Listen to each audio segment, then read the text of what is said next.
জিয়াউর রহমানের যারা মেরে ফেললো তাদের বিচার কেন বিএনপি করতে চায় না? জিয়াউর রহমানকে যারা হত্যা করেছিল ঠিক ওই কুটার কয়েকদিনের ভেতরেই যারা যারা হত্যা করেছিল অলমোস্ট সবাই কিন্তু মারা পড়ে। জেনারেশন যারা আসবে তারা তো বই পড়বে, লিটারেচার দেখবে। আমার কাছে মনে হয় সেই জায়গাতে ন্যারেটিভ তৈরিতে বিএনপি পুরোপুরি ব্যর্থ হয়েছে। এইটাই যদি অন্য কোনো দলের হতো, তারা বানিয়ে বানিয়ে যে লিটারেচারটা তৈরি করে সেই জায়গাটা দেখা যেত যে তাদের একটা রাজনৈতিক ফাউন্ডেশন হয়ে যায়।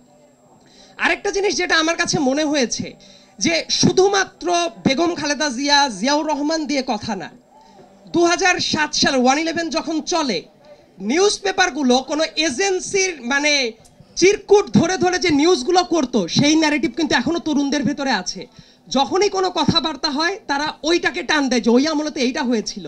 কিন্তু বাংলাদেশের ইংলিশ নিউজ পেপারের একজন প্রসিদ্ধ এডিটর যিনি আছেন, উনি কিন্তু পরবর্তীতে পাবলিক ফোরামে ডিসকাশনের টাইমে উনি কিন্তু ভুল স্বীকার করেছেন এবং উনি বলেছেন ওনার এডিটোরিয়াল লাইফে সবচেয়ে বড় দুর্ভাগ্যজনক অধ্যায় ছিল সেটা।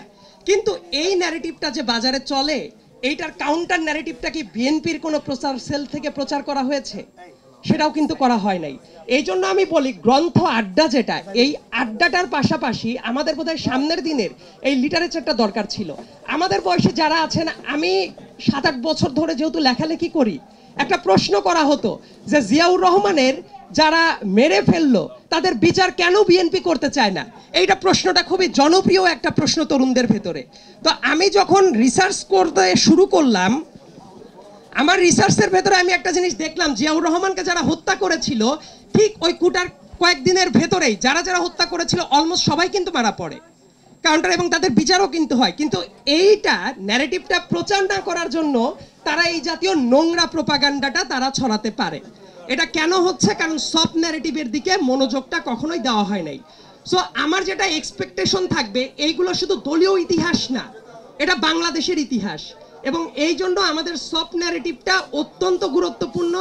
সেটার প্রয়োজনীয়তা যদি সামনেও বিএনপি বারবার করে ফেইল করে, আমার কাছে মনে হয় ওই সফট ন্যারেটিভ দিয়ে যারা ফ্যাসিবাদের দোসর ছিল তারা সেটাকে ক্যাশ করার চেষ্টা করবে। এবং সামনের দিনে বাংলাদেশের রাজনৈতিক ইতিহাসটা যাতে এমন হয়, বই, নাটক, সিনেমা প্রত্যেকটা জায়গাতেই সেই ইতিহাসটা লিপিবদ্ধ করা যায়।